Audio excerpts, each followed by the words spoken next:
Olá, pessoal. Estamos aqui para tirar dúvidas, né, no nosso curso de Mecânica Estatística da pós 2021. É o nosso encontro presencial de número 6, tá bom? Nós temos um material aí, alguns vídeos de antigas aulas, listas de exercícios para a gente debater, certo? Então, estamos aqui abertos, né, para comentários sobre isso. Alguém prefere falar sobre dúvidas sobre os exercícios, principalmente os computacionais, ou querem ir para o conteúdo das aulas? Quem já tem alguma dúvida engatilhada?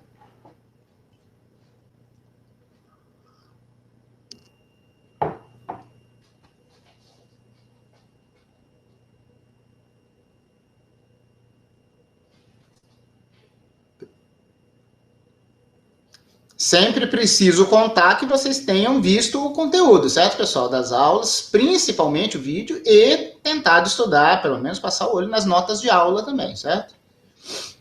Temos que considerar-se essa aula dada, né? Eu tenho uma pergunta da aula, mas... De qual delas, Vinícius? Eu esqueci. É a primeira que era para ser vista essa semana. A primeira desta semana, é a antiga aula 6. Ok, isso. Pois não. Você, no momento da aula, disse que nas simulações estocásticas, eu não sei se eu entendi mal, né? Mas você disse que nas simulações estocásticas eu posso ter o mesmo parâmetro para duas simulações diferentes e obter resultados diferentes? Ou se eu tiver os mesmos parâmetros, eu sempre vou ter o mesmo comportamento para a simulação? Tá. Eu revi minhas notas de aula, mas eu não revi minhas gravações, tá certo? Então pode ser que eu tenha mencionado algo oralmente lá que eu não me recorde exatamente, ok, Vinícius? Uhum. Vamos lá. Você sabe, eu vou iniciar aqui uma apresentação. Ok? Ok, só um segundo.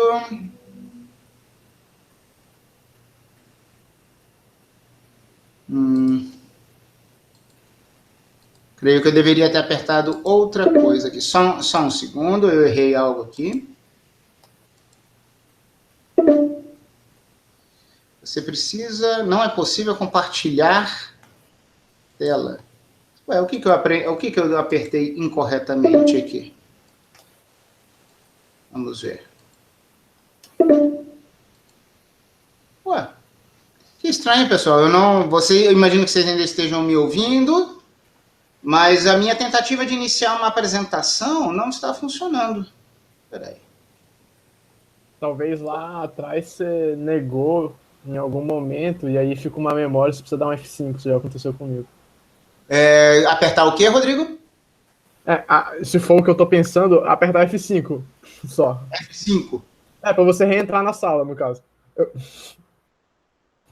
Já era. Nossa. Isso foi muito engraçado, foi tipo... Fala assim, né, Léo? Tem que apertar o F4. Deu certo, Léo? Não, você tá vendo, Léo? Você tá mutado. Tá mutado, Léo. E agora vocês me ouvem? Agora sim. Uhum. O F5 me tirou da reunião. Eu creio que isso foi mais uma armadilha do Rodrigo hoje, certo? Ô, Léo, eu juro pra você, cara, eu tava falando que você ia sair da reunião, mas você deu F5 antes. Sério, você vai ver a gravação depois. Tudo bem. Vamos lá. Eu imagino que a gravação não tenha sido perdida, certo? Tá gravando aí.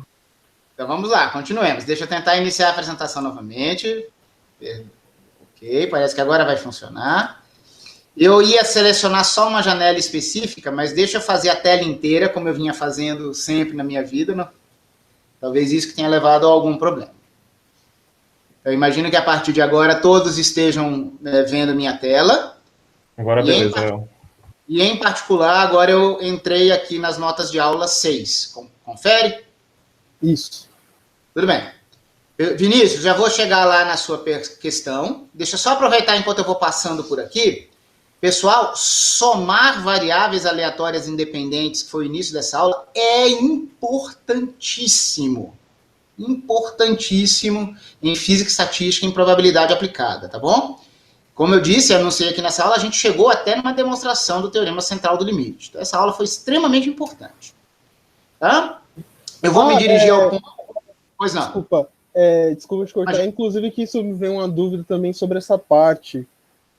Sempre que eu tiver uma distribuição conjunta, as coisas que eu tô, como é que fala? Essas variáveis, elas precisam ter a mesma unidade, estarem descrevendo, por exemplo, pensando no contexto físico, seriam a mesma grandeza física, porque você, por exemplo, falou de soma de várias variáveis aleatórias e tal, mas, sei lá, eu penso que eu poderia ter uma distribuição em que o x1 fosse posição e o x2 fosse momento. Isso não pode acontecer? Isso pode acontecer, desde que você tenha grandezas estocásticas, certo? Quaisquer duas grandezas estocásticas no seu grande espaço de eventos, certo? Você pode perguntar sobre qual é a medida probabilística desse evento conjunto, de dois eventos menores. Então, aquela história abstrata de um espaço de eventos no seu modelo probabilístico, no seu espaço de probabilidade, num problema físico, seria imaginar todas as possíveis trajetórias de todas as possíveis partículas. E quando eu digo trajetórias, não é só o traço descrito por elas no seu espaço de configurações, mas na verdade é todas as configurações físicas do sistema. E nós sabemos que a gente tem um conceito de espaço de fase em física para isso. Então, sim, poderia ser que você tivesse uma densidade de probabilidade conjunta de duas grandezas estocásticas que poderiam ser posição e momento de uma partícula. Certo? Certo. Então, não há nenhum compromisso com unidades. Quando a gente escreve essas descrições probabilísticas, é claro que nós estamos falando sobre certos valores, né? Então, vamos lá. A variável aleatória x1, ela vai realizar, possivelmente, um valor, um dos seus possíveis valores, como sendo um xinho minúsculo 1. É óbvio que se isso aqui for posição, isso aqui vai ser um número numa certa unidade de comprimento. Uhum. Tudo bem? Para marcar uma posição. Tá? Poderia ser quilômetro, poderia ser metro, poderia ser nanômetro. Tudo bem? E é óbvio que uma segunda velocidade que seja velocidade pode estar em metros por segundo, poderia estar em quilômetros por hora. Agora, a gente, na modelagem probabilística, dificilmente a gente se ocupa de unidades explicitamente. E, em particular, você não precisa ter nenhum compromisso entre as unidades dessas diferentes realizações que corresponderiam a grandezas físicas de naturezas distintas. A gente não se preocupa com isso. A gente imagina que esse número já foi calibrado numa unidade pertinente à grandeza física em questão, e o mesmo ocorreria para as demais. Certo. Tudo bem? Note que qualquer mudança de unidade, por exemplo, de comprimento ou de velocidade, é um fator de escala, certo, Vinícius? Então, na verdade, você poderia pura e simplesmente se preocupar, do ponto de vista matemático, o que acontece com a distribuição de probabilidade, com a densidade, quando você troca x1 por um alfa x1. Qual é o efeito dessa constante? Entende? Sim. E isso a gente já explorou em outras aulas também, né? Uhum. Qual é o efeito de uma escala ou de uma translação numa variável aleatória? Tudo aquilo que a gente discutiu vai tratar como um caso particular o caso de uma mudança de unidades. Vai ser um fator multiplicativo multiplicando a sua variável aleatória para trocar a unidade dela de uma para outra quando a física é pertinente aí nesse sentido. Entende o que eu quero dizer? Uhum. Tá? Era essa a sua observação aqui nesse ponto? Isso, era apenas isso mesmo. Ok, tá bom? Então, ó, aqui é um grande resultado importantíssimo. Se as variáveis aleatórias em questão forem mutuamente independentes, essa função de n corpos vira um produtório de n funções de um corpo. Pessoal, tem diversos problemas em física que a gente faz algo parecido com isso, mas nota que isso é uma hipótese, certo? De independência. Só que, de forma fantástica, a soma dessas variáveis aleatórias é uma única variável aleatória, cuja função característica ou descrição no mundo de Fourier se relaciona de forma simples com as funções características das parcelas, né? Isso é muito importante. Eu imagino que todos vocês tenham passado por essa demonstração com delta de Dirac aqui, certo? Para entender por que nós chegamos nesse produtório. Tá? Aqui, eu digo que além da independência, a gente diz que cada uma das parcelas é identicamente distribuída, certo? É a mesma, reparem, não são variáveis aleatórias iguais nas parcelas dessa soma. Elas são identicamente distribuídas. Isso é bem diferente, certo? Esses geradores de números aleatórios, que são as minhas parcelas, eles não têm o compromisso de gerarem as mesmas realizações simultaneamente. O único compromisso que eles têm é de gerarem realizações nas mesmas proporções, de acordo com a mesma distribuição. Por isso que elas são identicamente distribuídas. Só que aí nós temos resultados interessantíssimos aqui para média e para variância que afetam nossa análise em vários outros problemas. Então eu imagino que vocês tenham visto aqui, que eu explicitei aqui que uma variável binomial ela é uma soma de variáveis binárias de Bernoulli, que a função geradora de uma binomial é pura e simplesmente uma potência de n geradoras de Bernoulli. Isso é algo que vocês já deveriam ter visto na resolução da lista de exercícios que vocês entregaram no final de semana passado. Vocês deveriam olhar para isso e já ter percebido que tinha algo especial, tá bom? Então, eu querer vários sucessos significa eu somar zeros ou uns que quantificam se eu tive sucesso ou não em cada tentativa. O próprio random walk, eu comento aqui, fiz toda uma análise aqui, dizendo que ela é uma soma, é uma transformação de variável binomial. O número de passos para um lado é uma variável binomial, e o deslocamento do andarilho é dada por uma escala e uma translação nessa variável aleatória binomial. A gente vê que o resultado da posição de um andarilho unidimensional tem resultados que a gente tira muito facilmente com esses resultados da binomial. Pessoal, como sempre, atentem para as minhas listas oficiais de exercícios, tá? Elas fatalmente incluirão alguns dos exercícios que estão dispersos nessas antigas notas de aula, mas esperem ver na lista de exercício para fazer, tá? Então, eu coloquei aqui alguns exercícios, ok? E aí a gente vem aqui para algo muito importante, tem a ver com coisas que o Matheus perguntou na aula passada. Na verdade, que eu mencionei em geral sobre inferência, tem uma noção aqui de população, amostra. Deixa eu tentar chegar na dúvida do Vinícius, depois a gente pode voltar para isso aqui, tá? Porque isso aqui é extremamente importante. Mas por enquanto eu vou passar, eu espero que vocês tenham prestado muita atenção nisso, isso aqui é extremamente importante. Essa construção. Mas vamos tentar chegar na parte de simulações, que foi onde o Vinícius perguntou alguma coisa. Eu tentei mostrar como que aquele resultado ali de inferência tinha alguma relação com simulações. Aqui eu tenho o teorema central do limite e creio que a aula acabou aqui. Vinícius, perdão, eu tinha entendido que a sua dúvida estaria na aula 6. Pelo jeito ela está na aula 7, não é isso? Não, é nessa aula mesmo.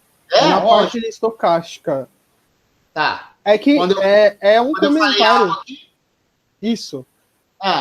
É um comentário que você faz. Eu devo ter falado mais do que o que eu escrevi aqui, então, certo? O que eu falei lá naquela gravação, então?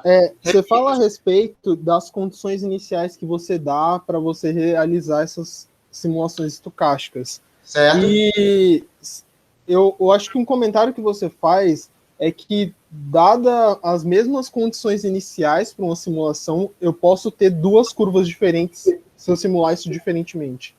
Certo. Ou não. Vamos lá. Aí tem uma série de detalhes envolvidos aqui, tá bom? Eu vou dar duas respostas em dois diferentes níveis de contexto. Dois diferentes contextos. Olha só. Essas curvas que eu esbocei aqui, que você está vendo aqui nesse desenho, seriam, por exemplo, para um tamanho de uma população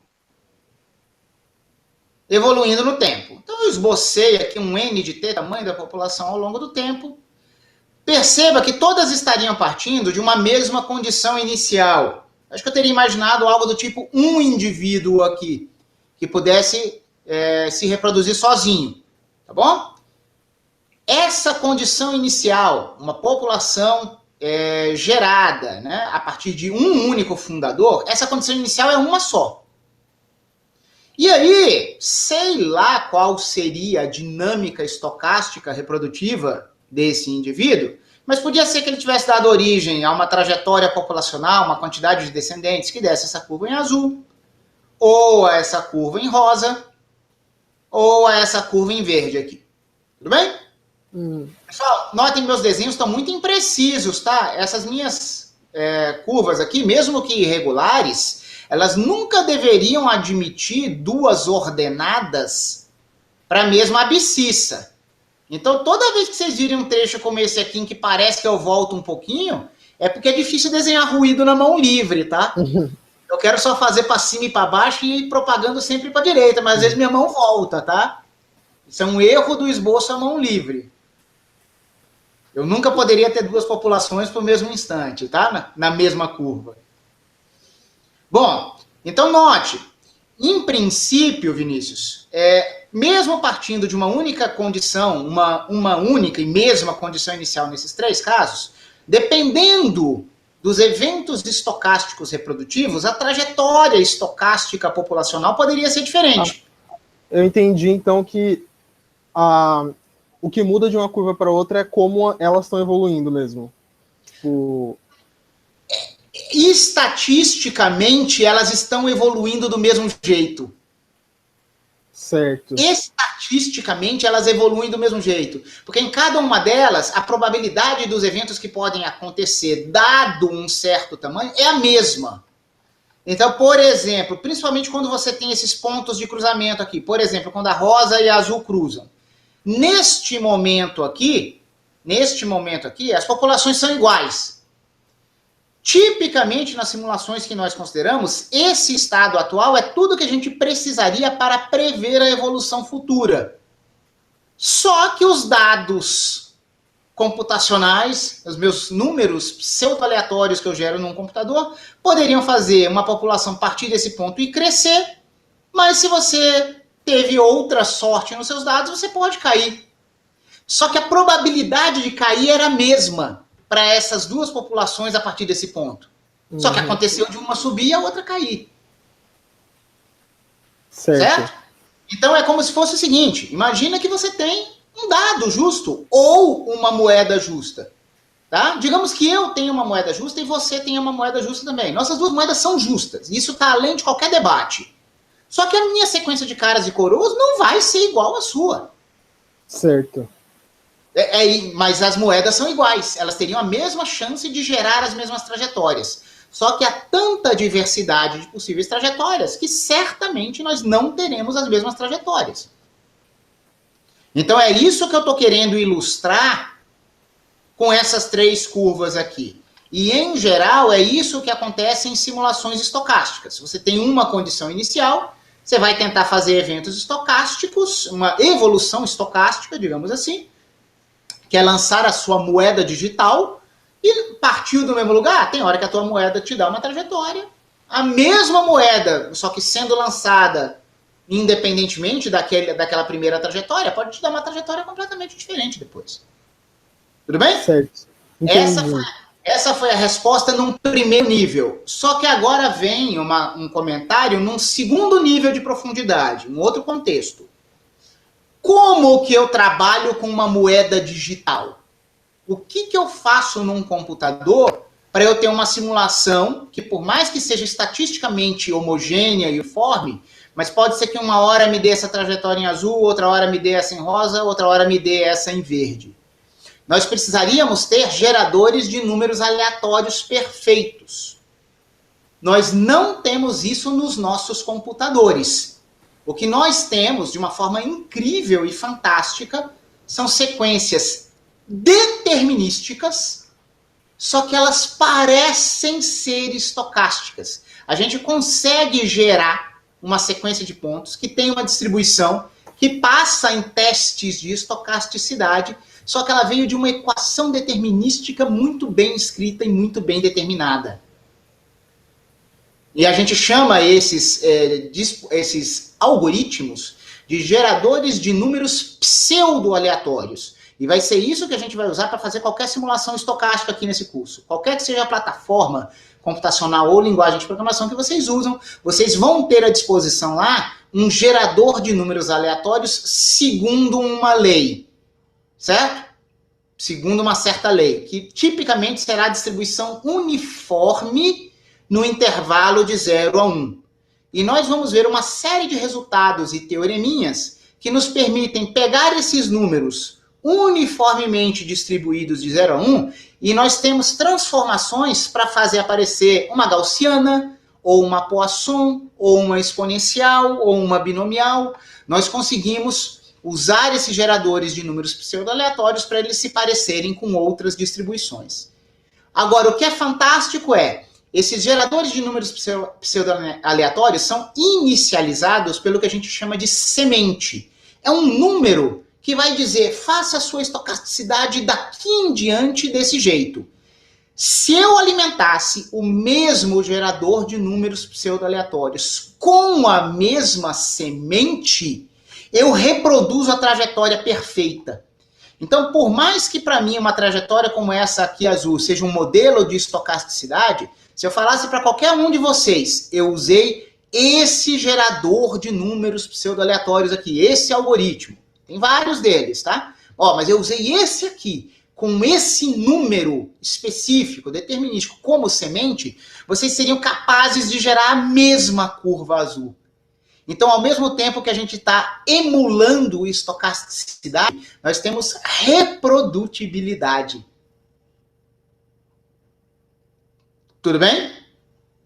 Então, quando eu quero fazer uma análise estatística, eu quero ver essas diferenças aqui. Mas se eu quero que outros pesquisadores reproduzam os resultados que eu tive, eu tenho como dar instruções para eles para que eles reproduzam precisamente cada uma dessas curvas irregulares aqui.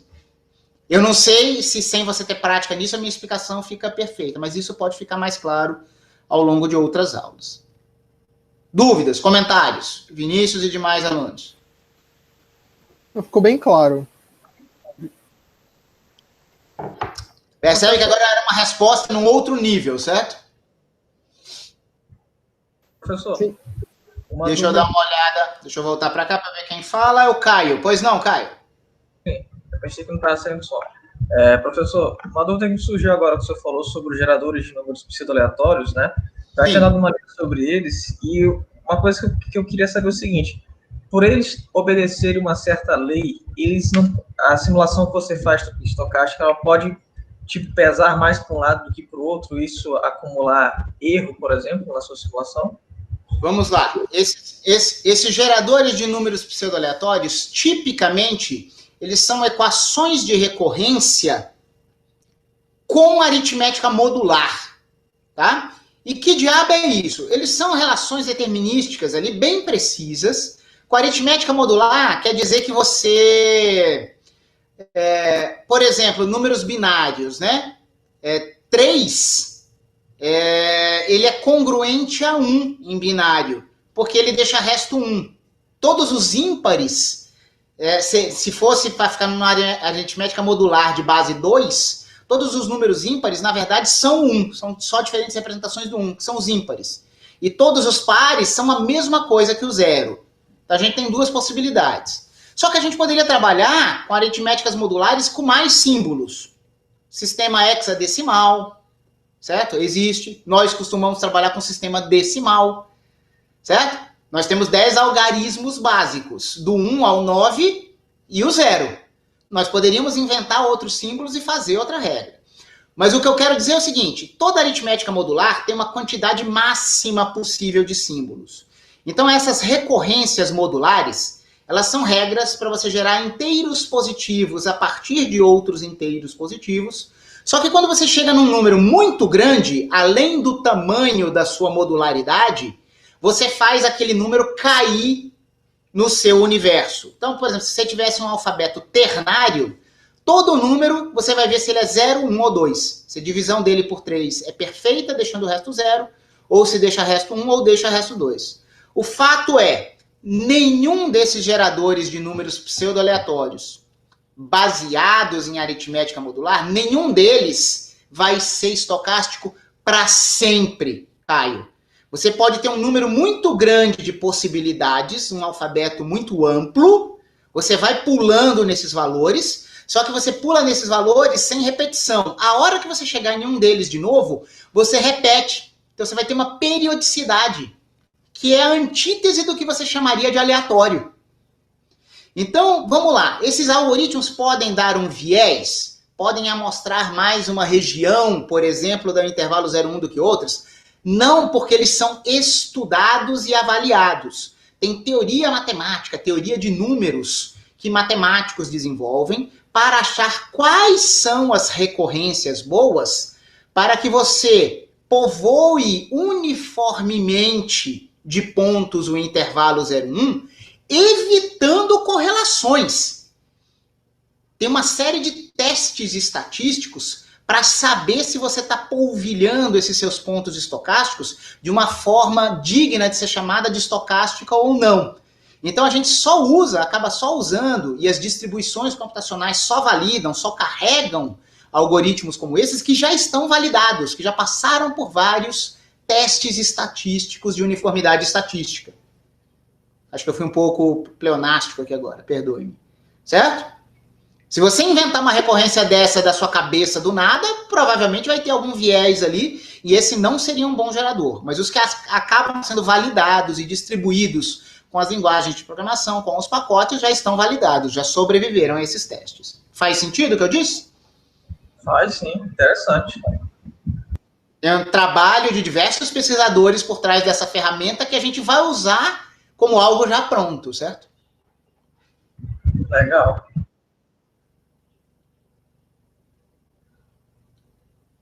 Alguém está entendendo alguma coisa do que eu estou falando? Eu estou um pouco prolixo nas minhas explicações ou tá beleza? Pergunta.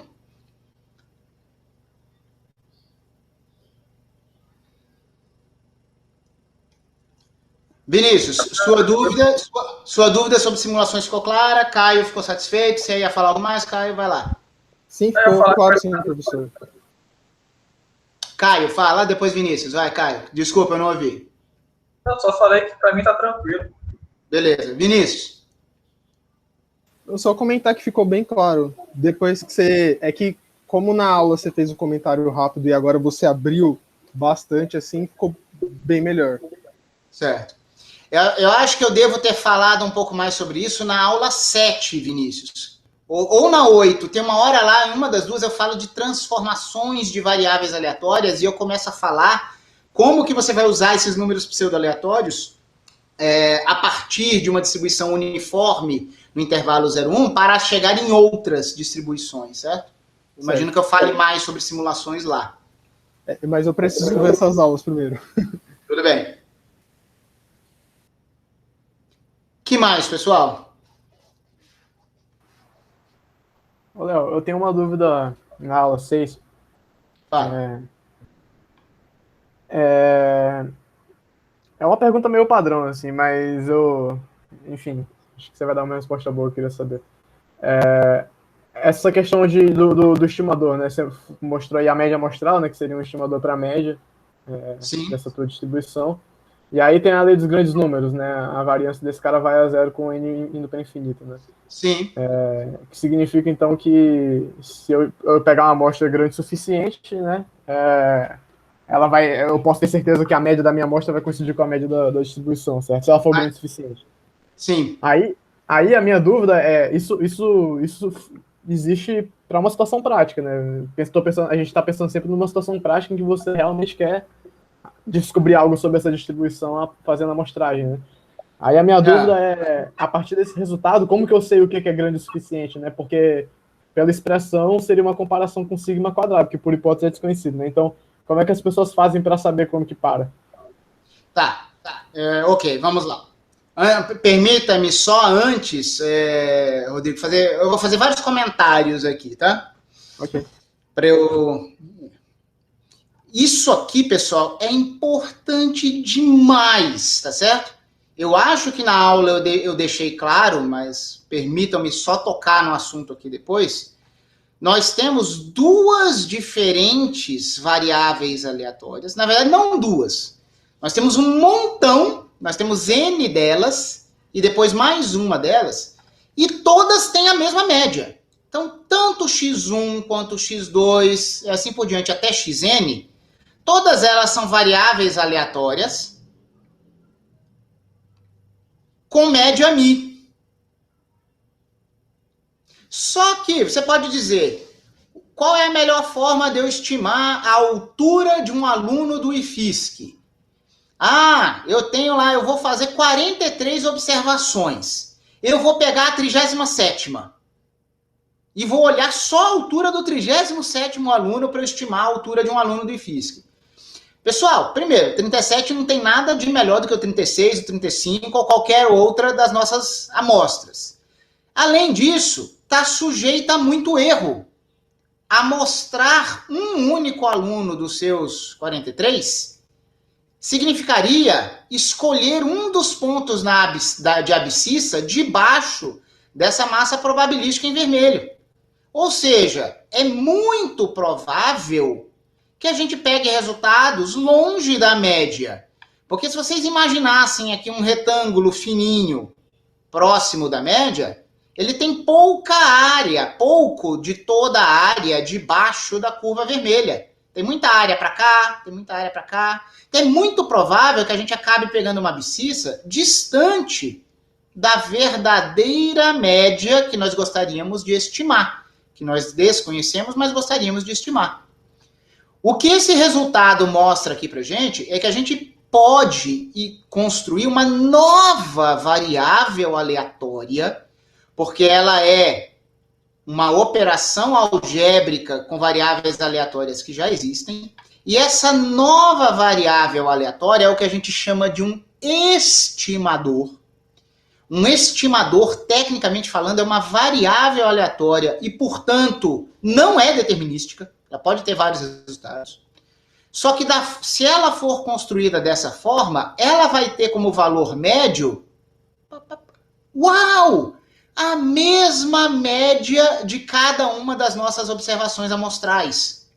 Só que, além disso, a variância dessa nova variável aleatória, desse estimador, é muito menor do que a de cada uma das observações individualmente. Depende da quantidade de observações. Então, a gente passa a ter um gerador de números aleatórios, que é a média amostral, que nos gera números com probabilidade muito mais concentrada em torno daquela média que a gente quer descobrir. Então, isso é extremamente importante. Tá bom? Beleza. Agora vamos fazer várias observações ligadas ao que o Rodrigo efetivamente perguntou. Certo? Rodrigo, primeira coisa, né? Léo, beleza, você falou da lei dos grandes números, então se o n for suficientemente grande, esse erro tende a zero, ou seja, isso que eu chamei de 2 sigma tio aqui. Quando o n vai crescendo, ele tende a encolher, portanto, eu tendo a ter praticamente certeza sobre a minha média que eu quero estimar. Então, desde que eu tenha um número de alunos suficientemente grande, eu vou estimar com bastante precisão a altura média de um aluno do IFSC. Rodrigo, a gente vai estudar, principalmente na semana que vem, variáveis aleatórias meio malucas que não convergem se você somar várias delas e dividir por n. A gente já viu nessa aula aqui, por exemplo, algo meio maluco, em que poderia ser conveniente a gente dividir por raiz de n. Olha aqui o que apareceu na demonstração do teorema central do limite. Aqui eu não queria um colapso, eu queria manter alguma coisa. Então, tem hora que dividir por n é conveniente, tem hora que dividir por raiz de n é conveniente, e existe algo que os físicos chamam que são grandezas não automediantes, non-self-averaging. No que a gente chama de sistemas desordenados, a gente pode ter uma quebra de ergodicidade no seu espaço de fase.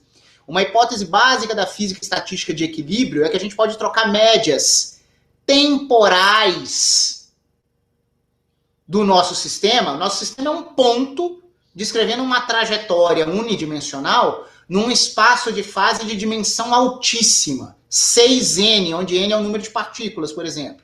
Imagine para um gás ideal, cada uma das partículas tem 3 graus de liberdade espaciais, mas na verdade são 6 variáveis, porque além do x, y, z, eu tenho px, py, pz. Tá? Então, dinamicamente, nós teríamos 6 graus de liberdade, n partículas, 6n. Então, o espaço de fase de um gás ideal de n partículas é 6n. Então, o estado do sistema como um todo evoluindo é um ponto nesse espaço de fase de dimensão 6n. A hipótese ergódica da física estatística de equilíbrio quer dizer que a média temporal do estado do seu sistema, numa viagem muito longa a partir do tempo, poderia ser trocada por você imaginar o ensemble, várias cópias do seu sistema, cópias mentais, e você fazer uma média no que a gente chama de ensemble, imaginando essas cópias mentais, tá certo? Só que sistemas desordenados têm uma quebra, uma partição do espaço de fase. Ao invés de você ter o seu sistema podendo explorar todo o espaço de fase, dependendo da condição inicial que ele está, que ele recebe, ele pode ficar restrito a um subespaço do seu espaço de fase. Outra condição inicial, ele pode ficar preso numa outra sub-região e nunca se comunicar com a outra. O que é o comportamento típico de um sistema desordenado? É complicado, porque você deveria imaginar a sua condição inicial partindo de cada um desses possíveis domínios em que seu espaço de fase foi quebrado. O que isso tem a ver com a matemática que a gente está fazendo aqui? Essa independência e o fato da identidade da distribuição que a gente está usando aqui, esse resultado bom aqui para N é uma consequência de uma simplicidade na nossa média amostral. Quando você vai estudar sistemas desordenados em física, tem sistemas que às vezes você tem que dividir por quadrado, senão as coisas não convergem. Então tem uma série de sutilezas que eu não estou falando aqui num primeiro momento, estou só comentando nessas dúvidas aqui com você. Eu sei que não tinha sido isso que você tinha perguntado, tá?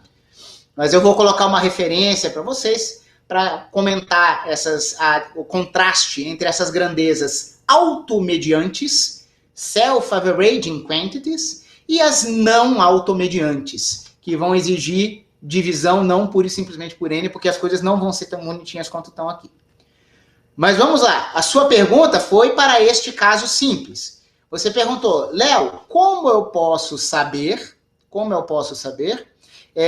quando N já é grande o suficiente? Né? Não está determinado o que é grande o suficiente. Bom,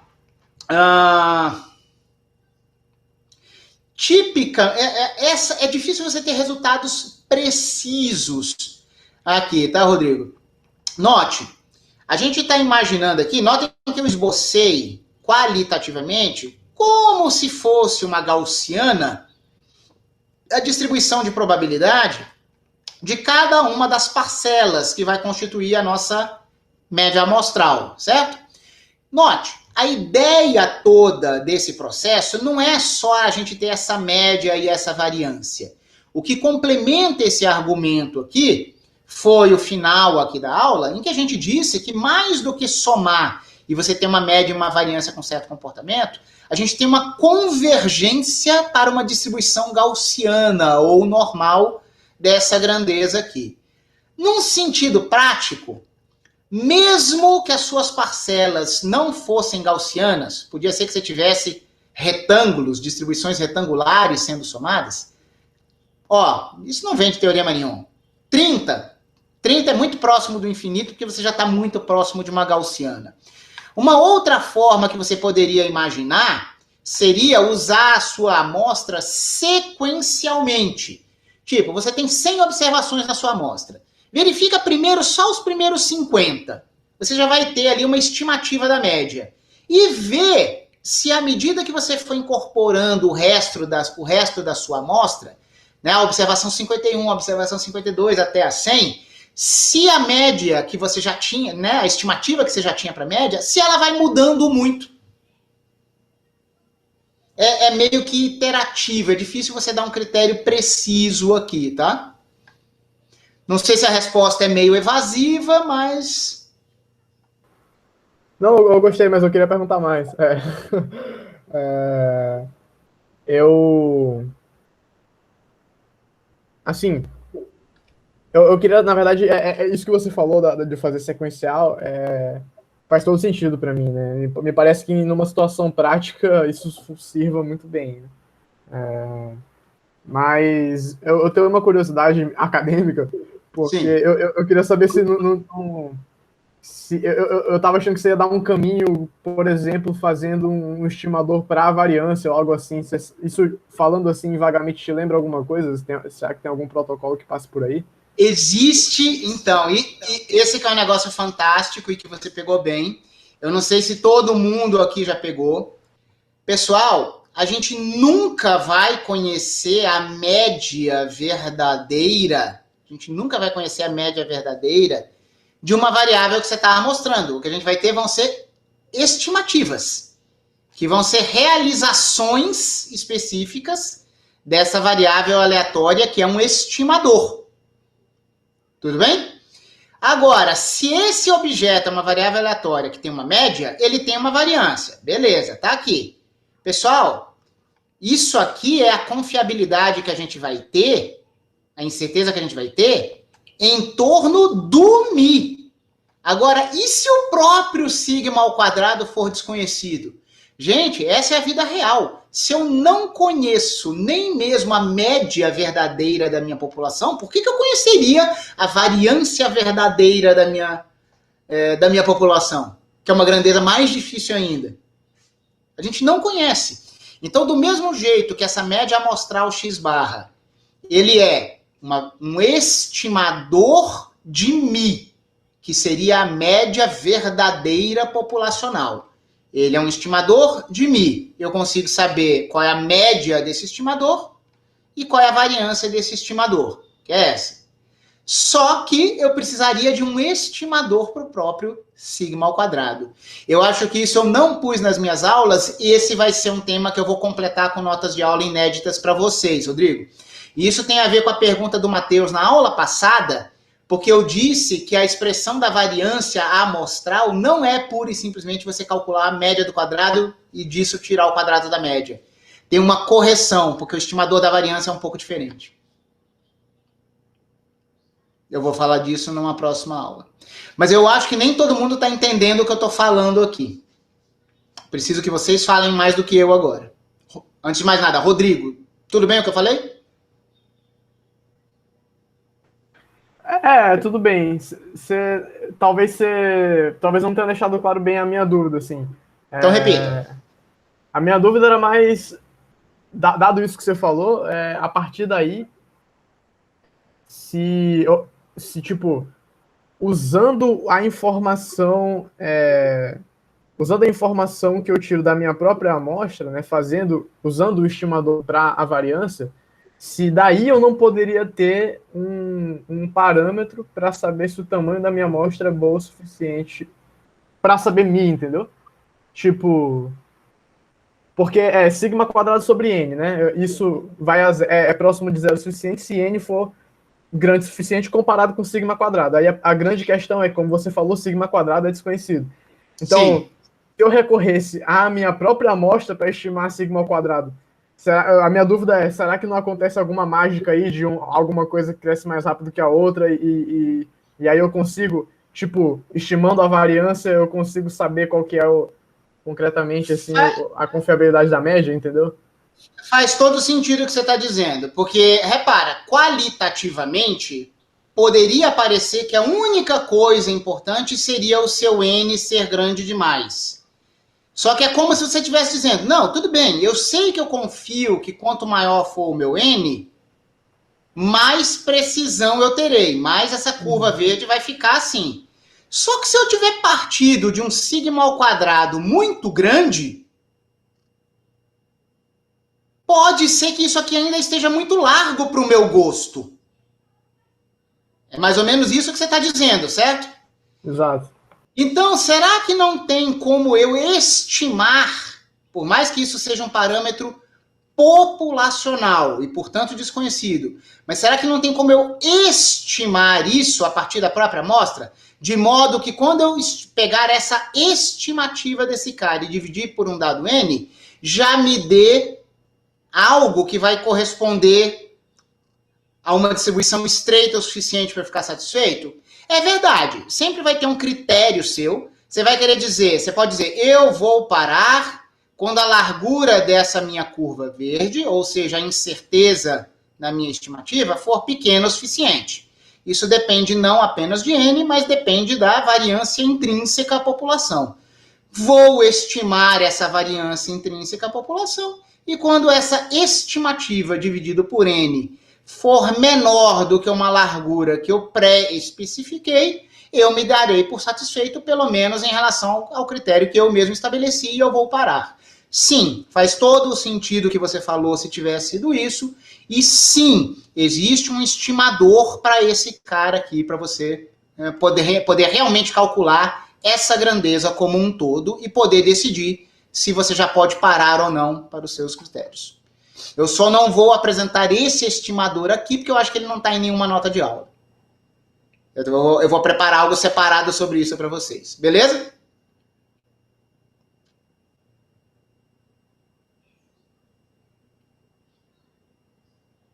Falei a mesma língua que você agora, Rodrigo? Sim, agora deu pra sacar. Respondeu sim, valeu.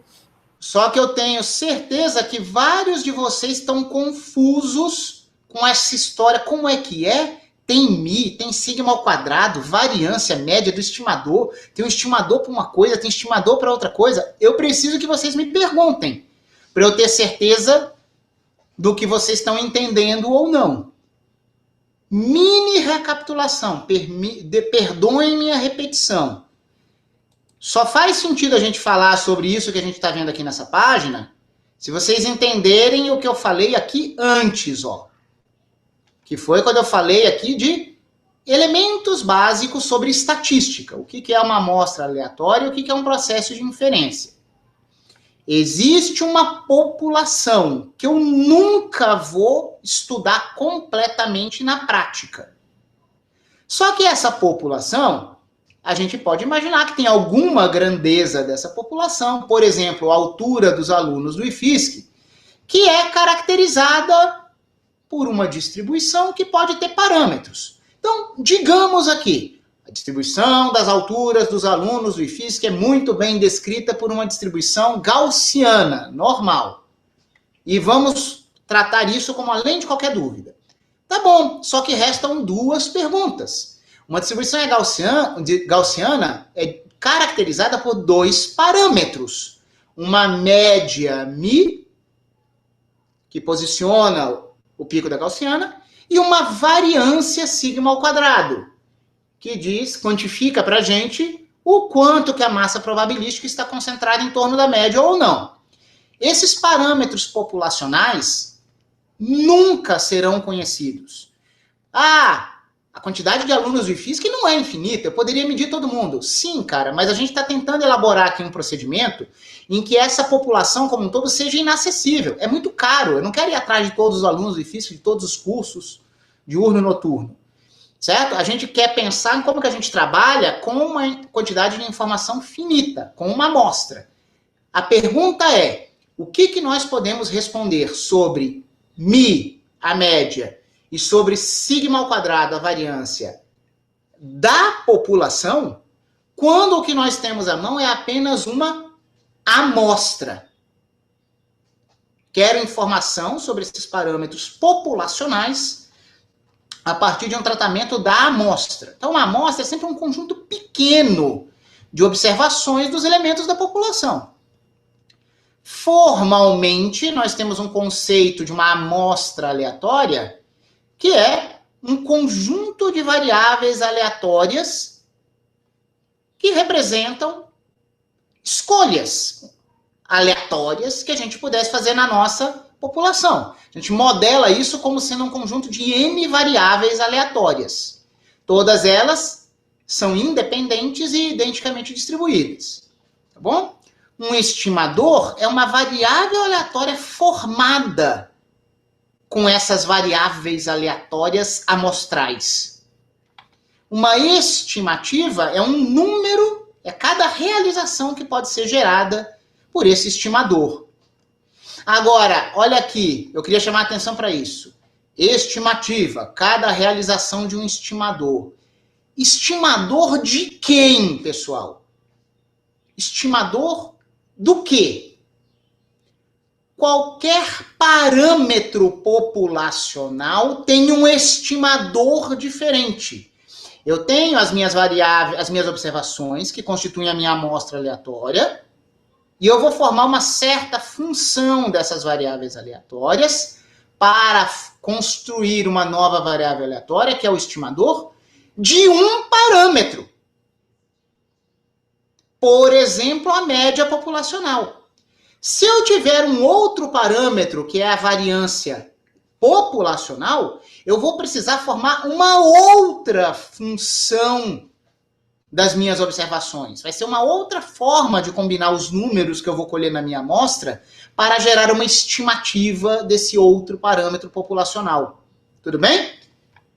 Então, tipicamente, em muitas situações, mesmo que não fosse perfeitamente uma gaussiana, as primeiras grandezas que a gente pensa em estimar de uma população, note, pessoal, não é só a população, tem uma grandeza lá, né? A altura dos alunos do IFSC.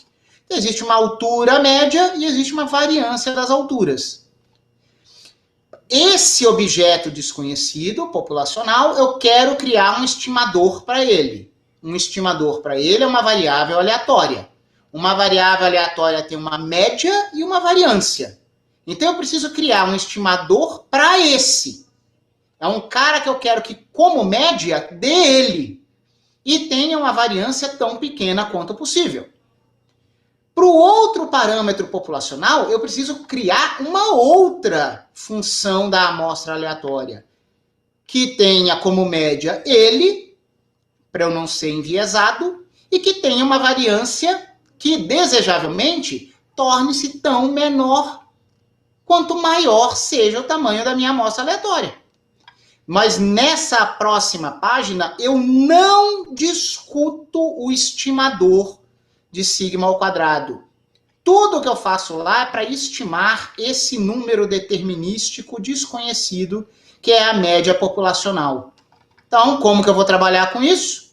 Eu construí este estimador. Notem que ele é uma função da amostra aleatória. Ele tem boas propriedades, porque esse estimador é um gerador de realizações estocásticas que, em média, dá o número que eu quero. E ele é bom porque o desvio quadrático médio, né, a variância, o quadrado do meu desvio médio, é algo que cai com n. Mesmo que eu não conheça esse sigma ao quadrado populacional, mas ele é um valor constante, isso é desconhecido para mim. Eu sei que quanto maior for a minha amostra, a incerteza acerca do mi diminui. Notem, apesar de estar aparecendo esse sigma ao quadrado aqui, isso aqui quer dizer que a variância populacional afeta a estimação, afeta a incerteza sobre a estimação da média, mas eu não estou estimando ele. Mas o fato é qualquer que ele seja, desde que o n seja muito grande, eu vou ter precisão na minha estimativa da média. Estamos falando de um estimador da média. Repito, na próxima aula eu vou apresentar para vocês uma construção do estimador deste cara. Notem que até agora eu não apresentei nada cujo valor médio dê isso. Eu não, tá? Eu só pensei num estimador deste parâmetro. Alguém entende o que eu falo? Ô, Léo. Fala, Matheus. Talvez uma dúvida um pouco mais básica aí, mas quando você está falando, por exemplo, vamos pegar o exemplo do caso do IFSC, né? Eu quero saber qual que é a altura média dos alunos do IFSC. Sim. Cada aluno do IFSC representaria, então, uma variável aleatória. Sim. Então, volta um pouquinho no slide, rapidinho. Repara, cada aluno do IFISC é um termo um pouco impreciso, porque eu não quero pegar todos os alunos do IFISC. Você já tem que ter tido um procedimento em que você pensou, pegarei 50 alunos do IFISC. Você pode não ter pré-determinado a identidade deles. Mas as suas variáveis aleatórias serão apenas 50, tá? Só para ficar um pouco mais preciso. Tá, e aí? Aí, desce um pouquinho no gráfico que você mostra aí embaixo. Sim. Então, vamos supor que esse X1 aí seja a variável aleatória referente a um aluno, né?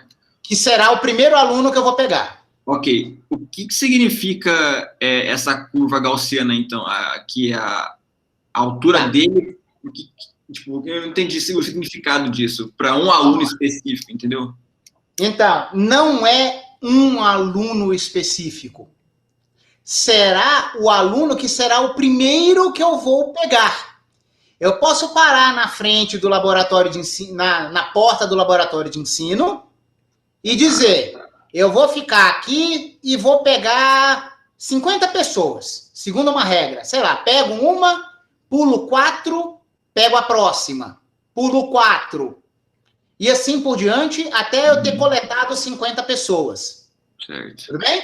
Uhum. Essa distribuição, essa densidade de probabilidade aqui, que não precisaria ser uma gaussiana, embora na prática deva ser, seria a densidade de probabilidade da primeira pessoa que eu pegar.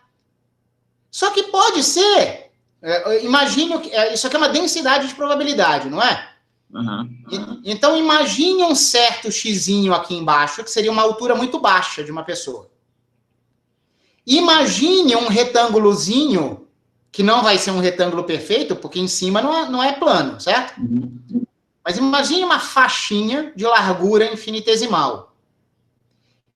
Essa área, dessa pequena faixinha em torno de uma certa altura, vai dar probabilidade de que a primeira pessoa que você passe ali tenha essa altura, com essa abscissa, que caracteriza essa faixinha. Tá. Só que podia ser que passasse alguma pessoa muito baixa, mas podia ser que passasse uma pessoa muito alta. Eu não sei. Isso aqui não está atrelado a um estudante específico. Entendi. Só que por que eu ponho X1? Porque eu digo que isso aqui é a distribuição de probabilidade da primeira pessoa que eu vou pegar. Tá. Aí passou essa primeira pessoa. Digamos que seja uma pessoa muito baixa. Aí eu anotei esse número. Quando eu anotei esse número, eu digo que a variável aleatória x1 realizou-se num xzinho 1 minúsculo, que é um escalar. Que é um escalar que pode ser manifestado por essa variável aleatória. Beleza? Beleza. Guarda isso. Você viu a realização do primeiro número da sua amostra. Aí eu inventei essa regra maluca aqui. Deixa passarem 3 pessoas. Agora você vai pegar a próxima. Tudo bem? E você viu a pessoa, anota a altura dela, realizou-se o X2. Realizou-se o X2. Aí você vai dizer, Léo, e essa pessoa era mais alta? Mas essa pessoa mais alta podia ter passado primeiro, não podia? Podia. Aí eu teria dito que o X1 teria se realizado na altura dessa pessoa mais alta. Mas o fato é, eu vou fazer 50 coletas. Aí você vai dizer, qual é a distribuição do X2? Eu digo para você, Matheus, é a mesma, é essa mesma curva. Só que isso não quer dizer que o X1 e o X2 vão se realizar, se concretizar nos mesmos números. Tá, então você está partindo do o X1, X2, X3, todos vão ter a mesma distribuição, então, ou não? Porque o que eu chamei de amostra aleatória é uma coleção de variáveis aleatórias independentes e identicamente distribuídas. Ok, tá, entendi. Então, o X1, o X2 é simplesmente para eu diferenciar o primeiro do segundo, mas não porque são variáveis aleatórias distintas. Assim, elas são variáveis aleatórias distintas. Porque você só diz que duas variáveis aleatórias são iguais se quando a primeira cuspir maçã, a segunda cospe maçã também. Tá, tudo bem. E não é isso que ocorre. Você tem variáveis aleatórias estatisticamente idênticas, porque elas têm a mesma distribuição. Mas você não pode dizer que essas variáveis aleatórias são iguais, porque elas não geram o mesmo resultado simultaneamente. Entendi. Então a gente tem que evitar o uso igual, por isso que a gente fala identicamente distribuído. Então, repara, tem um nível de abstração aqui, por isso que eu tinha certeza que a maioria de vocês não estava entendendo. Porque quem vê isso aqui a primeira vez não entende. A distribuição de probabilidade da altura do primeiro aluno que eu vou pegar é essa em vermelho. É a mesma distribuição para o segundo, a mesma para o terceiro, a mesma para o quarto, a mesma para o 50º, se minha amostra tiver tamanho 50. Só que formalmente eu preciso dizer que eu tenho uma variável aleatória x1, uma outra variável aleatória x2, outra x3 e assim por diante, porque essas realizações não serão iguais, elas vão corresponder a diferentes pessoas. Entendi. Por mais que uma pessoa genérica tenha sempre a mesma distribuição de probabilidade para sua altura. Sutil. Sutil, mas importante, senão você se confunde completamente em probabilidade estatística, certo? Certo. Então, a amostra aleatória é uma coleção de várias variáveis aleatórias independentes e identicamente distribuídas, mas elas não são iguais. Se elas não são iguais, se elas não têm o compromisso de gerar a mesma coisa quando elas são ativadas, formalmente elas são variáveis distintas. Então você precisa usar índices distintos. Certo.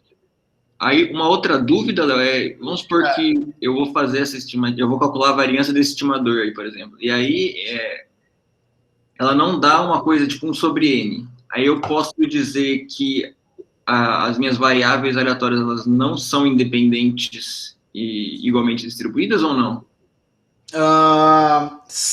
Repara, você está usando um pensamento inverso aqui, mas que é válido, certo? Repara, é que quando você calcula uma vez só, você não vai estar variando o n, o teu n já está definido. Sim. Tá? Agora, se você tivesse um procedimento em que você pudesse comparar vários n's distintos, e aí você fosse procurar uma queda de variabilidade qualitativamente compatível com 1 sobre n, se você não observasse isso, sim, você deveria concluir que aquela amostra não era digna de ser chamada aleatória. Porque uma amostra aleatória tem que ter independência. E independência implica que a variância da soma seja a soma das variâncias. E aí você necessariamente deveria obter o comportamento inversamente proporcional a n. Então, sim, é uma contraproposição lógica. Se você não visse o comportamento de 1 sobre n, você seria obrigado a concluir que as suas grandezas não eram independentes, certo? Beleza.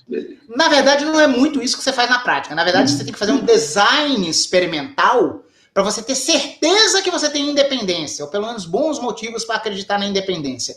Você nunca vai fazer isso a posteriori, porque principalmente se você cair em algo que foge da independência de uma forma não planejada, você está perdido, você não vai saber o que fazer.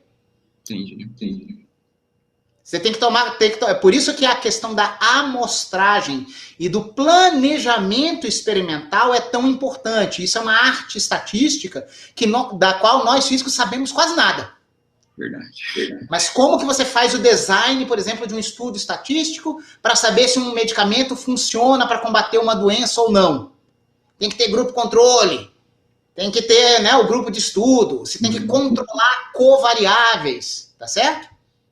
A gente vai chegar a ver isso? Não, de jeito nenhum. Isso é muito complicado. Isso aí, cara, isso aí é uma graduação e uma pós-graduação em estatística. Essas coisas são complicadas. Quem quer ter noção disso deveria estudar o que eles chamam de Design of Experiments. É uma disciplina de modelagem estatística chamada Design de Experimentos, tá certo?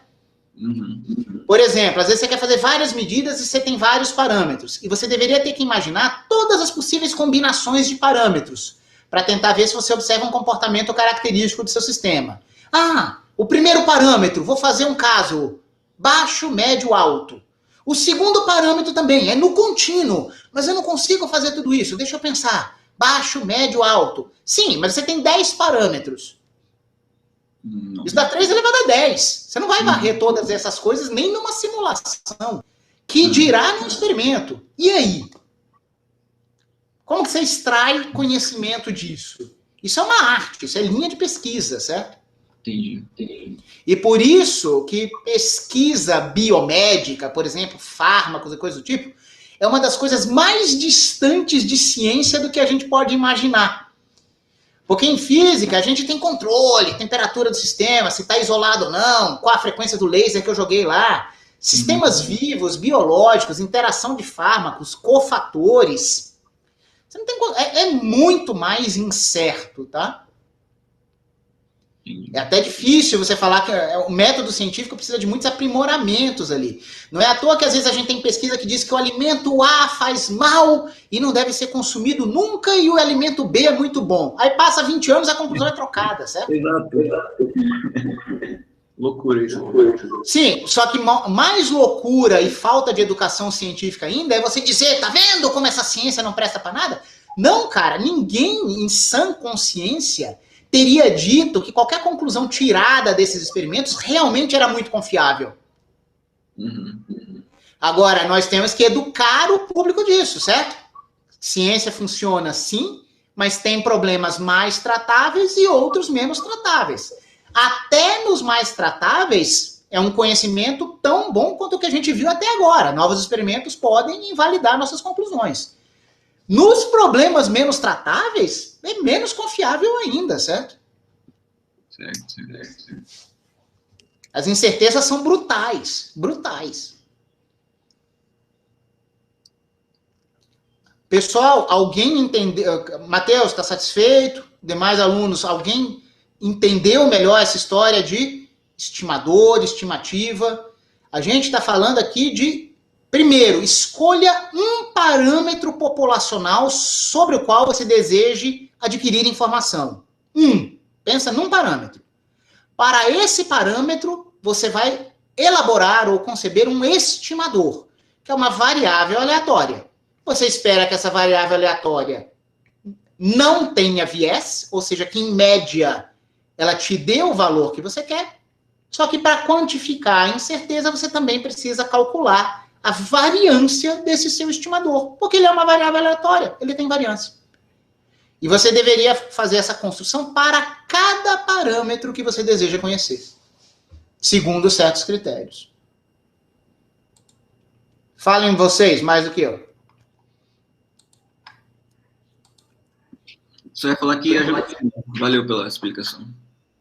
Ok. Léo, eu quero fazer uma pergunta que eu nem sei se ela faz sentido. Vai lá, Guilherme. Mas a pergunta é a seguinte. Sim. Nesse caso que o Matheus chamou a atenção, a gente está considerando que as variáveis elas são identicamente distribuídas. Então, Sim. voltando naquele exemplo do IFISC, né? Sei lá, vamos supor que uma nova espécie resolveu ir para o lab. Vamos supor, os matemáticos do CMC resolveram ir para o lab do IFISC. Eu tenho duas espécies diferentes. Sim. Eu conseguiria fazer a mesma coisa? Eu conseguiria ter algum tipo de previsão sobre isso, dado que são distribuições a priori diferentes, completamente diferentes? Repara, tudo depende da pergunta que você quer fazer. Critérios, são sempre critérios escolhidos. Se eles são bons ou não, vai depender do sistema que você quer estudar. Tudo bem? Eu mencionei aqui agora há pouco, Guilherme, exatamente o papel da quebra de ergodicidade em sistemas desordenados. Você estaria falando aí, claro que a gente não estaria querendo medir altura. Digamos que a gente tentasse medir proficiência matemática, no sentido de ser bom de demonstrações. Aí você poderia ter os alunos IFISC puros e alunos que vieram da matemática para o IFISC posteriormente, como você, certo? Aí você poderia imaginar que se você tivesse uma métrica que fosse a proficiência em ler demonstrações matemáticas, você pudesse medir isso como uma única grandeza escalar nos seus alunos. E aí você estaria colocando aí uma hipótese de imaginar que, embora agora seja uma única população alunos e FISC, podia ser que você tivesse muita heterogeneidade intraamostral. Certo. Certo? Sim. Aí você precisa fazer perguntas mais ricas. Existe uma metodologia chamada análise de variância, ou ANOVA, em que você tenta identificar esse tipo de heterogeneidade dentro da sua população. Você vai fazer perguntas mais elaboradas. Só que repara, se você já suspeitava disso, você não vai fazer só um estimador da sua altura. No caso, aí no seu exemplo, seria proficiência em ler demonstrações matemáticas. De cara, você já suspeita de algo mais elaborado, a sua pergunta já seria muito mais elaborada. Entendi. Uhum. Certo? Certo, perfeito, Léo. Obrigado. Aí seria enganador e incorreto metodologicamente você fazer uma pergunta ingênua. Assim como num sistema desordenado, com quebra de ergodicidade, você não esperaria que pegar uma condição inicial e ficar sampleando só uma pequena fração do seu espaço de fase, você não esperaria que isso pudesse te dizer qual é o comportamento médio ou característico do sistema, certo? Uhum, sim. Estaria fadado ao erro. Perfeito, Léo. Obrigado. Imagina.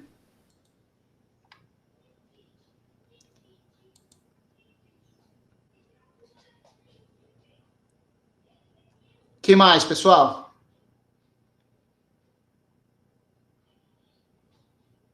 Todo mundo acompanhou a demonstração do teorema central do limite nessa sexta aula. Vocês viram que eu usei a função geradora de cumulantes, né? Usei várias propriedades de translação e de escala nas minhas variáveis aleatórias. Tentei mostrar para vocês que os cumulantes de ordem 3 em diante tendem a zero.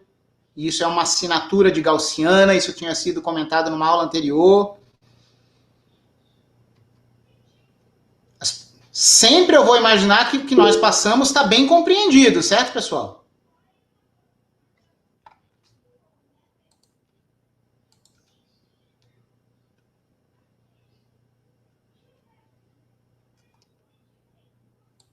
O que mais?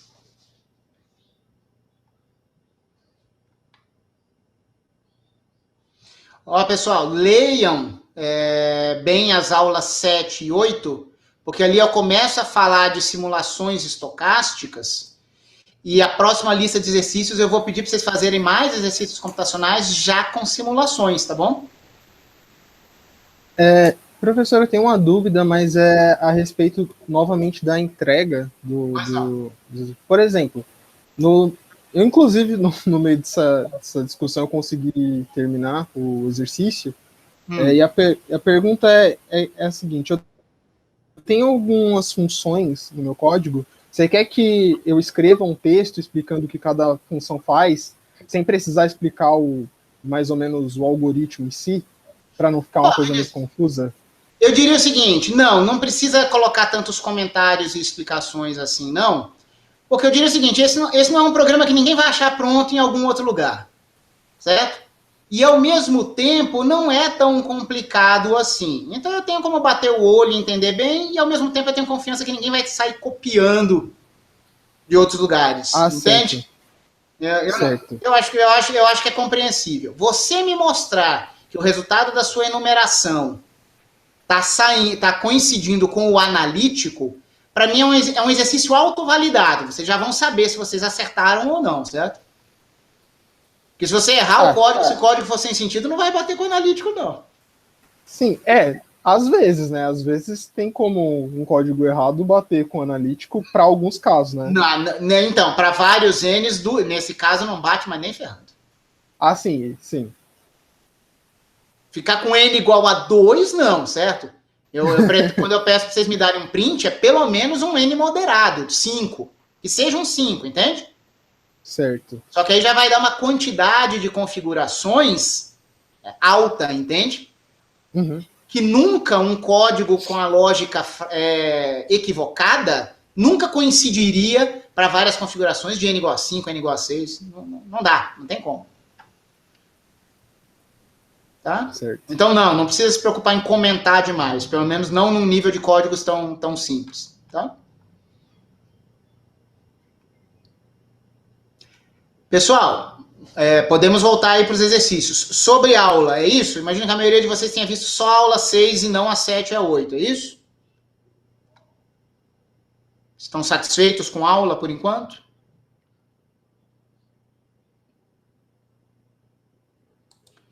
Alguém quer perguntar algo mais sobre os exercícios computacionais? Professor, eu tenho uma dúvida sobre o exercício. Essa questão dos loops, né, que você tinha falado. Porque, tipo assim, a minha dificuldade está o seguinte, eu consegui fazer o código lá 0 e 1, né, do alfabeto 0 e 1. Certo. Quando eu fui estender pro 0 até M, né, qualquer valor, né, sei lá, eu tive uma certa dificuldade, porque o meu código não estava, tipo, gerando todas as possibilidades possíveis, entendeu? Sim. E parece ser um grau de complexidade um pouquinho maior. E aí, sei lá, matei muita cabeça esses dias aí, tentando fazer esses loops e sem tentar fazer uma coisa, tipo, infinitos loops dentro de infinitos loops, né? Então, tipo assim, a última alternativa que eu consegui achar foi uma biblioteca que ela já faz essas combinações para mim. Eu queria perguntar, eu poderia usar essa biblioteca já, em vez de fazer os loops, porque ela já gera alguma das combinações, ela não faz tudo também, entendeu? Olha, Caio, assim, o ideal seria você desenvolver isso, porque é exatamente o truque aí. Agora, vamos lá. Você pode ir pedindo ajuda para mim, eu posso ir tentando ver o que eu posso oferecer. Agora, se não sair, tudo bem, antes você usar essa biblioteca, principalmente se você puder usá-la para resolver os 4 programas, certo? Agora, você tem que ver se você vai conseguir adaptá-la para a condição lá de não ter os 2 1s consecutivos. Se você acabar usando essa biblioteca, se ela acabar sendo uma caixa preta para você, você vai ter dificuldade em adaptá-la. Desliga o seu microfone, isso, obrigado, Caio, porque estava com muito retorno aqui. Você vai ter dificuldade em adaptá-la para as outras perguntas, certo? É melhor do que nada, mas eu preferiria que você tentasse ir falando comigo, certo? Note, você tem que ter uma função que abre o loop e chama ela mesma. Eu não sei se você pegou aqui o que eu comentei com o Vinícius antes da gente iniciar a gravação, bem no comecinho da aula. Em princípio, a mudança do caso do alfabeto binário para o alfabeto emiário deveria ser trivial, porque dentro dessas suas funções recursivas, você deveria ter um loop em que você fala, vá de 0 até 1, ou de 1 até 2, sei lá como que você nomeia a coisa, certo? Binário. E você só deveria dizer, agora vá até M. Não deveria ser mais difícil do que isso. Certo? É que na verdade, eu não fiz agora, assim. Note, deixa eu só concluir. Note que esse próprio M, que é a cardinalidade do seu alfabeto, ele se torna um input, uma entrada, para a própria função recursiva em si mesma, tá?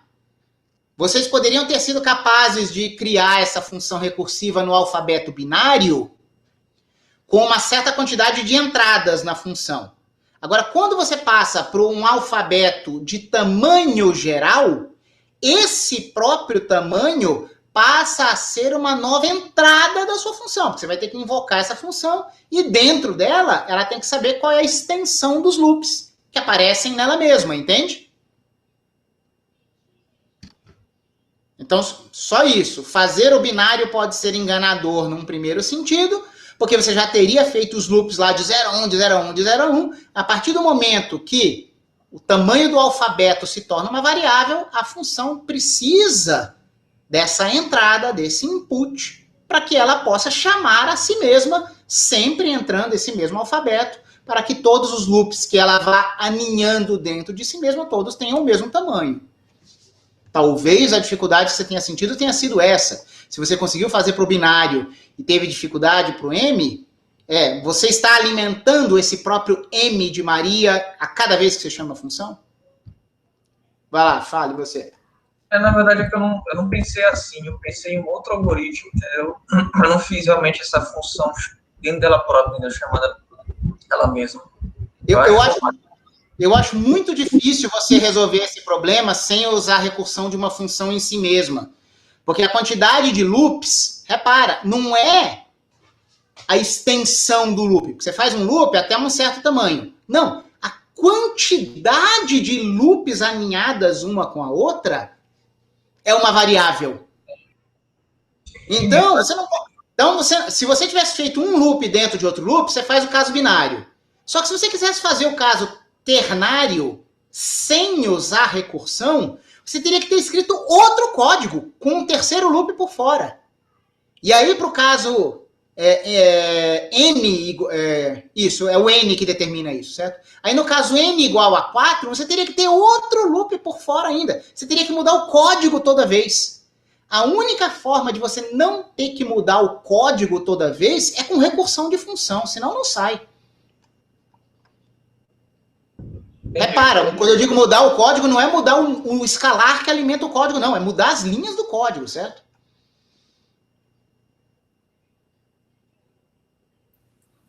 Ô, Faz Léo. algum... Oi, Beatriz. Oi. Então, nesse caso, para extensão para o alfabeto M, eu teria que inserir um parâmetro novo na minha função, que seria o M. Sim. E aí eu faria, por exemplo, um loop dentro da minha função de recursão para chamar a recursão M vezes aí. Seria basicamente... Não M vezes, acho que tem que tomar cuidado aí com a quantidade. M vezes. M vezes. Você vai ter que ter um loop que diz de 0 até M menos 1. Essencialmente, a sua função dentro dela tem um loop e em cada passo do loop você chama ela mesma. Quantas vezes? M de Maria. Ok. Tá? Só para confirmar, obrigada. É isso mesmo. E nos códigos para simular os itens, os dois últimos itens, né? Certo. Que eu entro na função com um parâmetro a mais além do N e além do M, né? Que é para o controle se eu passo para quando eu passo pela variável i. Pelo menos eu fiz dessa forma. Eu fiz a parte das recursões, tranquilo, mas para a parte do como é que fala? Dessa leitura, né, para eu saber quando que o loop está passando por uma das variáveis, para eu não contar aquela possibilidade, eu inseri um parâmetro a mais na minha função. Isso tranquilo, não tem nenhum problema. Desde que logicamente funcione, beleza, Vinícius. Só que eu fiz isso de uma forma muito mais simples. Essa história de não ter uns consecutivos, repara, não é exatamente um parâmetro. Eu vou dizer para vocês como que eu fiz. Então, para eu fazer esses dois últimos caras, que era evitar uns consecutivos, eu alterei a minha recursão que eu fiz nos dois primeiros casos, colocando assim: quando eu chamar a função a próxima vez, eu estou num certo estágio dos meus loops alinhados. Então, eu carrego, eu coloco como entrada da minha recursão qual foi o último dígito que eu entrei. Deixa eu falar como se fosse binário, tá? Deixa eu mostrar algo mais concreto aqui. Estão vendo esses loops? Tá vendo esses somatórios alinhados aqui? Sim. Esses N somatórios são as N chamadas da minha função, computacionalmente. Então, em qualquer momento que você esteja, você já tem um x1. x1 ou é 0 ou é 1. x2 ou é 0 ou é 1. x3 ou é 0 ou é 1. E assim por diante. Então, quando eu faço a minha função chamar ela mesma, quer dizer que eu estou olhando um cara intermediário aqui. Eu já defini que o xi ou é 0 ou é 1, e aí dentro do loop eu vou chamar agora o xi mais 1. São dois caras consecutivos no meio dessa bagunça aqui. Tudo bem?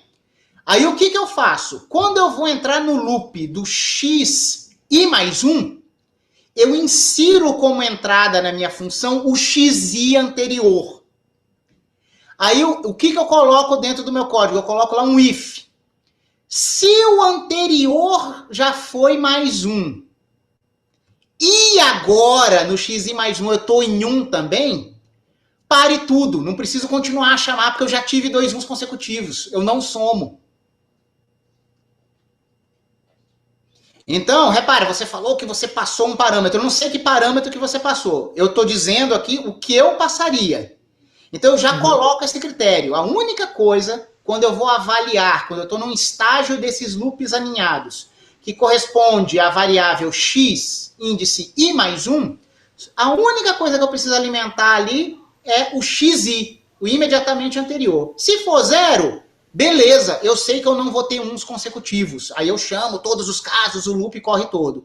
Mas se eu já estou em 1, e a nova variável agora, que é nesse momento da minha recursão, que deu 1 de novo, eu já falo, pare tudo. Para que eu vou continuar se eu já tive 2 1s consecutivos? Eu sei que aqui não vai funcionar. Então, esse foi o único input que eu dei. Eu estou na variável xi mais 1, eu vejo a xi. Qual foi a realização imediatamente anterior.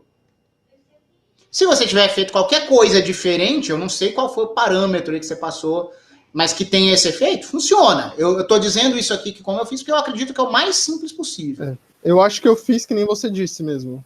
Que eu não soube explicar direito o que foi que eu fiz, mas eu acho que eu fiz exatamente da mesma forma. É que a impressão que deu é que era algo muito mais complicado do que o que eu fiz, entendeu? Mas eu que falo enrolado mesmo, desculpa, professor. Imagina.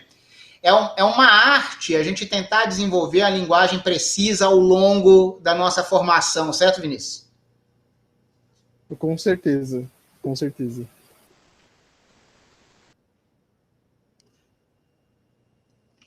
Pessoal, eu não quero falar como a esfinge aqui. Vocês precisam que eu escreva algo diferente, que eu tente escrever algo diferente. Vocês estão sabendo mexer no código de vocês? Vocês querem que eu fale mais? E aí?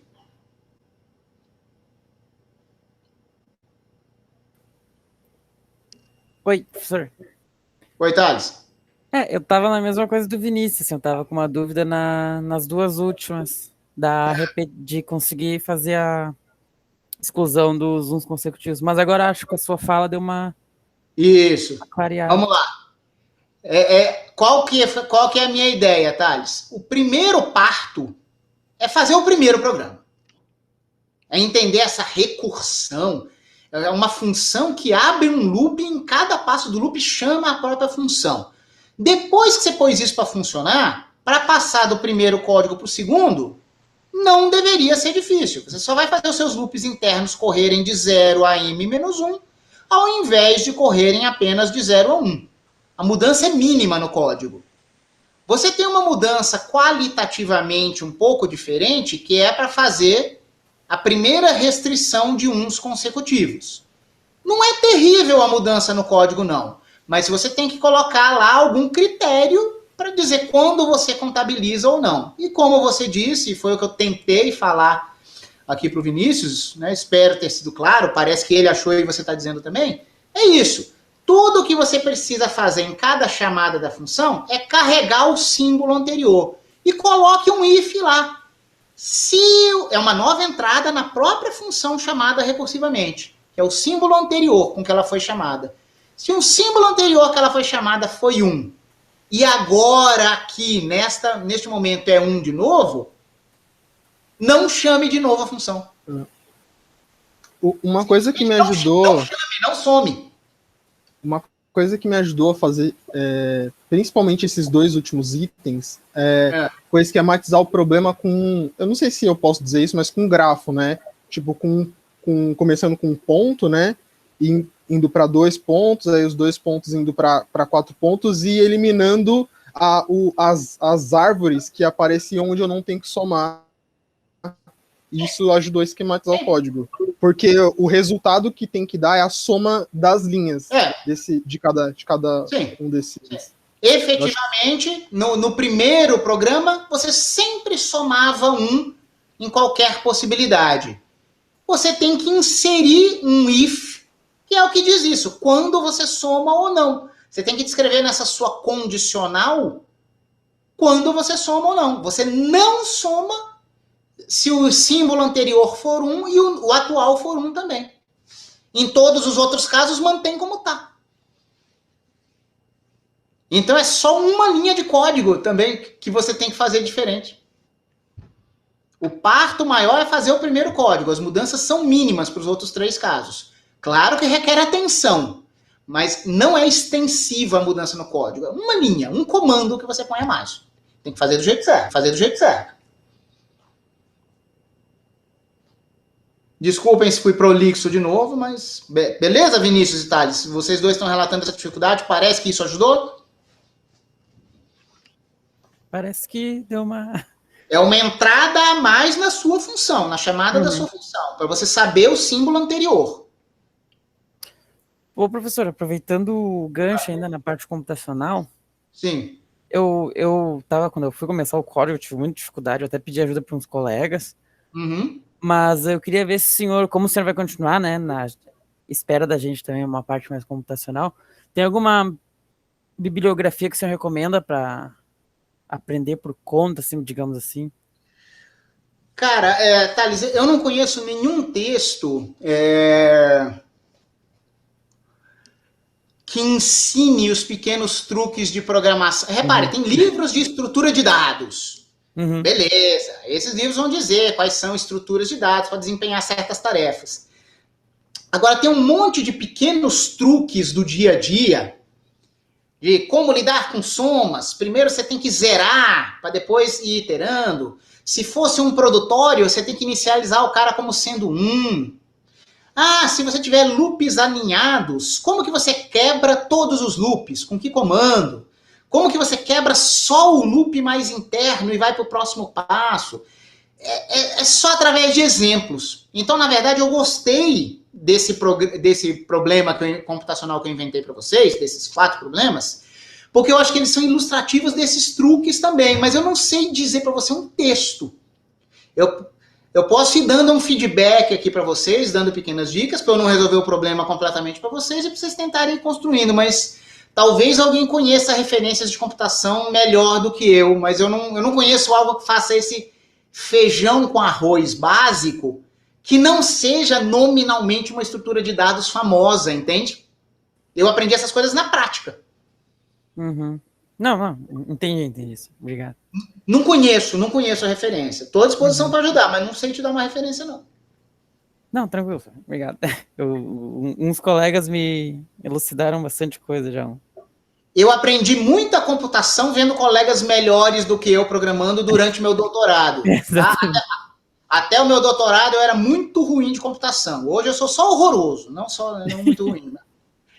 Pessoal, o lance é o seguinte, eu sou ruim de implementar, mas a lógica iterativa, o raciocínio, o algoritmo, eu adoro e acho lindo, certo?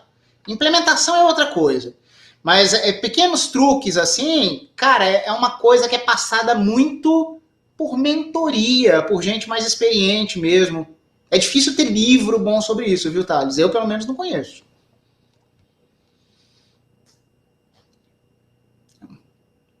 É artesanal, é um conhecimento passado de pai para filho. Entendi. Obrigado, senhor.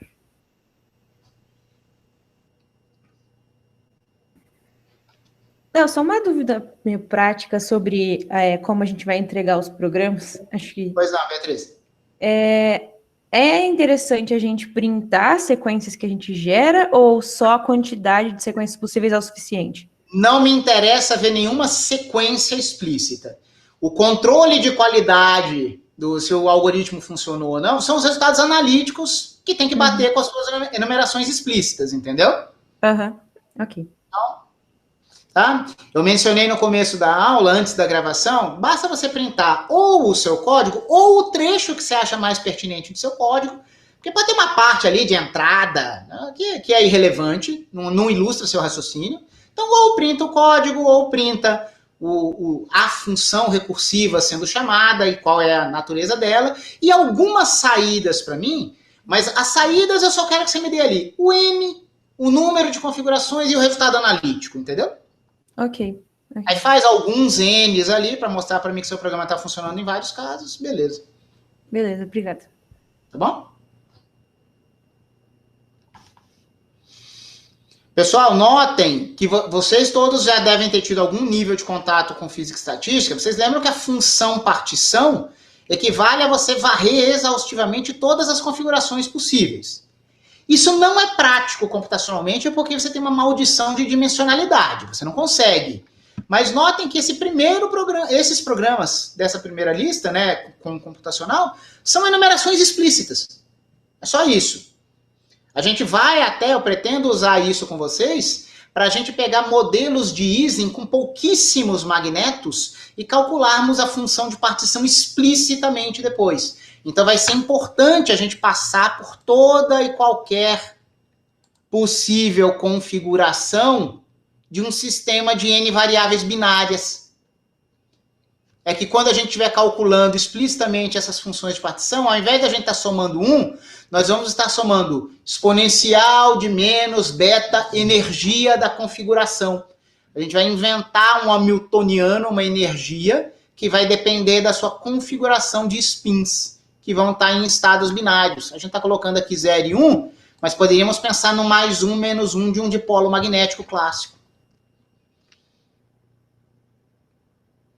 A gente vai calcular explicitamente funções de partição para sistemas minúsculos. Tá? Então não é só uma maldade minha probabilística aí com vocês, tá bom?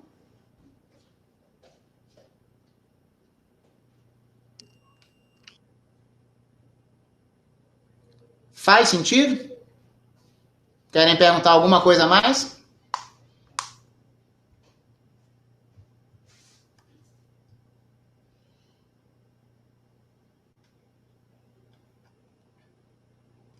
Bom, pessoal, a quem eu estou devendo respostas, né? Devo ao Rodrigo, acho que o Rodrigo até saiu, né? Não sei. Bom, acho que é só o meu mosaico aqui que não mostrou.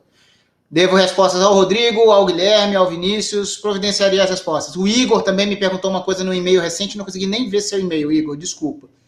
É algo para perguntar. Oi? Tá respondido já, eu tava perguntando se o senhor queria que a gente mostrasse as sequências ou só a contagem dela, mas já falou. Entendi. Obrigado. Desculpa, cara, todo mundo nas suas loucuras, eu tenho as minhas também, então desculpa. Não ter dado resposta a todos vocês. Tudo bem? Se estiverem satisfeitos, então, pessoal, podem ir saindo e a gente volta a se falar na sexta-feira. Beleza? Beleza, boa tarde. Até mais, gente.